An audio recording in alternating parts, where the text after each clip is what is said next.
ओम नमः शिवाय। शिव पुराण का दूसरा अध्याय। देवराज को शिवलोक की प्राप्ति, चंचुला का संसार से वैराग्य। श्री शौनक जी ने कहा, आप धन्य हैं सूत जी, आप परमात्म तत्व के ज्ञाता है। आपने हम पर कृपा करके हमें यह अद्भुत और दिव्य कथा सुनाई है। भूतल पर इस कथा के समान कल्याण का और कोई साधन नहीं है। आपकी कृपा से यह बात हमने समझ ली है।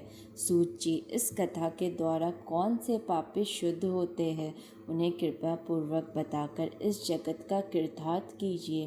सूत जी बोले, मुने, जो मनुष्य पाप, दुराचार तथा काम, क्रोध, मद, लोभ में निरंतर डूबे रहते हैं, वे भी शिव पुराण पढ़ने अथवा सुनने से शुद्ध हो जाते हैं तथा उनके पापों का पूर्णतया नाश हो जाता है। इस विषय में मैं तुम्हें एक कथा सुनाता हूँ। देवराज ब्राह्मण की कथा। बहुत पहले की बात है। किरातों के नगर में देवराज नाम का एक ब्राह्मण रहता था। वह ज्ञान में दुर्बल, गरीब, रस बेचने वाला तथा वैदिक धर्म से विमुख था। वह स्नान संध्या नहीं करता था तथा उसमें वैश्य वृद्धि बढ़ती ही जा रही थी। वह भक्तों को ठगता था। उसने अनेक मनुष्य को मारकर उन सब का धन हड़प लिया था। उस पापी ने थोड़ा सा भी धन धर्म के काम में नहीं लगाया था। वह वैश्यागामी तथा आचार भ्रष्ट था। एक दिन वह घूमता हुआ दैव योग से प्रतिष्ठानपुरी झूसी प्रयाग जा पहुंचा। वहां उसने एक शिवालय देखा जहाँ बहुत से साधु महात्मा एकत्र हुए थे। देवराज वहीं ठहर गया। वहाँ रात में उसे ज्वर आ गया और उसे बड़ी पीड़ा होने लगी।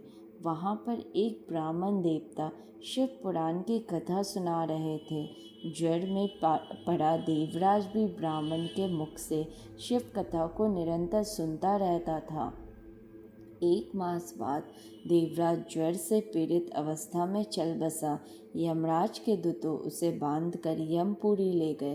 तभी वहाँ शिवलोक से भगवान शिव के पार्षद गण आ गए। वे कपूर के समान उज्ज्वल थे। उनके हाथ में त्रिशूल, संपूर्ण शरीर पर भस्म और गले में रुद्राक्ष की माला उनके शरीर की शोभा बढ़ा रही थी। उन्होंने यमराज के दूतों को मार पीट कर देवराज के यमदूतों से चुंगल से छुटकारा दिया। वे उसे अपने अद्भुत विमान में बिठाकर जब कैलाश पर्वत पर ले जाने लगे तो यमपुरी में कोलाहल मच गया, जिसे सुनकर यमराज अपने भवन से बाहर आए। साक्षात रुद्रों के समान प्रतीत होने वाले इन दूतों का धर्मराज ने विधि पूर्वक पूजन कर ज्ञान दृष्टि से सारा मामला जान लिया। उन्होंने भय के कारण भगवान शिव के दूतों से कोई बात नहीं पूछी। तत्पश्चात शिव दूत देवराज को लेकर कैलाश चले गए और वहां पहुंचकर उन्होंने ब्राह्मण को कर्णावतार भगवान शिव के हाथों में सौंप दिया। शौनक जी ने कहा, महाभाग सूत जी, आप सर्वज्ञ हैं। आपके कृपा प्रसाद से मैं कृतार्थ हुआ। इस इतिहास को सुनकर मेरा मन आनंदित हो गया है। अतः भगवान शिव में प्रेम बढ़ाने वाली दूसरी कथा भी कहिए। ओम नमः शिवाय।